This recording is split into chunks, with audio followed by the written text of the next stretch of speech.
Baiklah, terima kasih rakan setugas kita Muammar dan Anissa. Bismillahirrahmanirrahim. Assalamualaikum warahmatullahi wabarakatuh. Selamat pagi dan salam sejahtera. Salam Ramadan ya Auda. Alhamdulillah, terima kasih atas kesetiaan Auda dalam menyaksikan rancangan Rampai Pagi lintas langsung yang kami bawakan dari daerah Belait. Seperti biasa, kami akan menemani bis kita dan juga mengongsikan satu makluman dan juga bahan visual yang telah disediakan oleh rakan setugas kita untuk hari ini. Dan sebagai perkongsian bersama keadaan cuaca di daerah Belait pada pagi ini dalam keadaan yang cerah saja ya. Jadi apa saja perancangan dan juga urusan bis kita pada pagi ini, didoakan semoga ianya berjalan dengan lancar, selaras dengan apa yang dirancangkannya. Dan Alhamdulillah kita pun sudah masuki hari terakhir iaitu 30 Ramadan dan kita percaya saja ya masyarakat yang beragama Islam akan membuat persiapan dan juga persediaannya menjelangnya Lebaran ini ya. Jadi apa saja persiapan dan juga aktiviti yang dilakukan pada hari ini didoakan semoga ianya berjalan dengan lancar dan dilaksanakan dengan baik saja ya.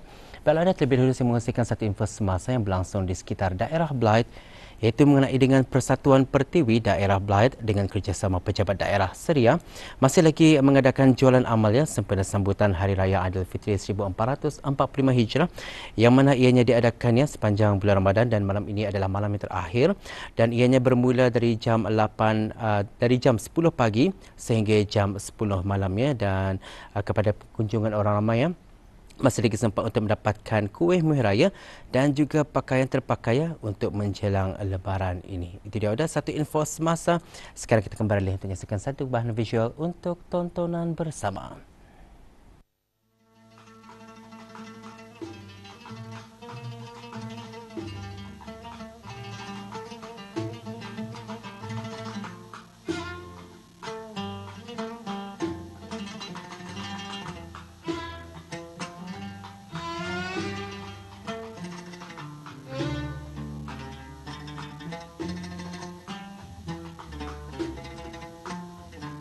Tidak boleh disangkalkan bahawa kebanyakan orang mau menjalani kehidupan fasa di usia emas mereka dalam suasana selesa dan tenang selain mengukuhkan aspek kerohanian selepas menghabiskan sebahagian besar kehidupan semasa muda menyediakan keperluan diri dan keluarga.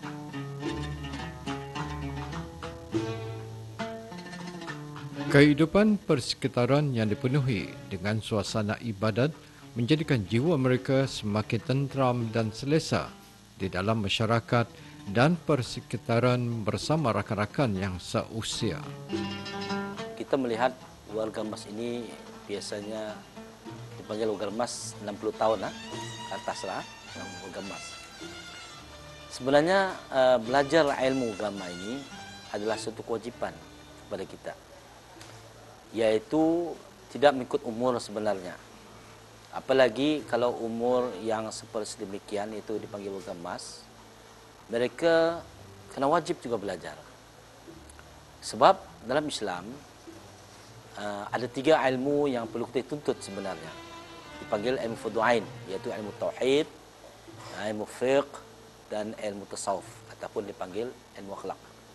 Ketiga-tiga ilmu ini wajib fardu-ain pada setiap orang Islam sebenarnya untuk pelajarinya, apalagi warga emas walaupun mereka dalam lingkungan umur 60 ke atas ini, selagi kita masih diberikan akal fikiran, kesihatan yang baik, kita ni perlu mempelajari ilmu agama. So tazkirah yang diadakan setiap hari Rabu di kalangan warga emas ini adalah sangat bermanfaat sebenarnya dan tak boleh diabaikan begitu saja.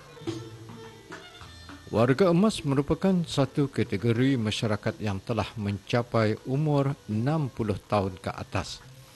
Golongan ini mempunyai ciri-ciri dan keistimewaan tersendiri. Bagi mendatangkan kebaikan dan menolak kemudaratan, golongan ini perlu mengurus diri dan diurus dengan sebaik mungkin. Islam sebagai agama yang syumul telah memberi pelbagai panduan kepada warga emas untuk menguruskan diri agar mereka memperoleh kebaikan. Sebagai warga emas ini sebenarnya mereka perlulah aktif dalam melakukan kerja-kerja yang berkebajikan. yang memberi manfaat kepada mereka. Dan mereka hendaklah jangan mereka tu hanya duduk saja, mereka kena menghidupkan satu kemampuan mereka dan juga minda mereka juga perlu diberikan suatu didikan ataupun pengetahuan. Sebab itu pentingnya tazkirah seperti ini banyak memberikan manfaat pada mereka. Lebih-lebih lagi ia berhubung dengan ilmu fardu ain. Jadi kewajipan kita sebagai orang Islam itu bukan lagi menjadikan fardu kifayah, tapi menjadikan fardu ain. Kewajipan setiap individu dengan tidak mengira umur, dan apalagi warga emas yang mereka dapat menghadirkan diri dalam tazkirah seperti ini, program tazkirah setiap Rabu ini, itu adalah sangat baik dan bermanfaat sekali pada mereka. Kita amat bersyukur kerana di Brunei Darussalam ini, Kerajaan ke bawah Duli Yang Maha Mulia Paduka Seri Baginda Sultan dan Yang di-Pertuan Negara Brunei Darussalam telah memberikan perhatian, pemedulian dan menghargai warga emas di negara kita agar kebajikan mereka menjadikan mereka warga yang sihat, bergiat aktif serta dapat meneruskan sumbangan kepada pembangunan agama, bangsa dan negara. Atas sumbangan dan bakti mereka itu, maka lahirlah generasi berwawasan masa kini yang menjadi penerus kepada pembangunan masyarakat, bangsa, agama dan negara.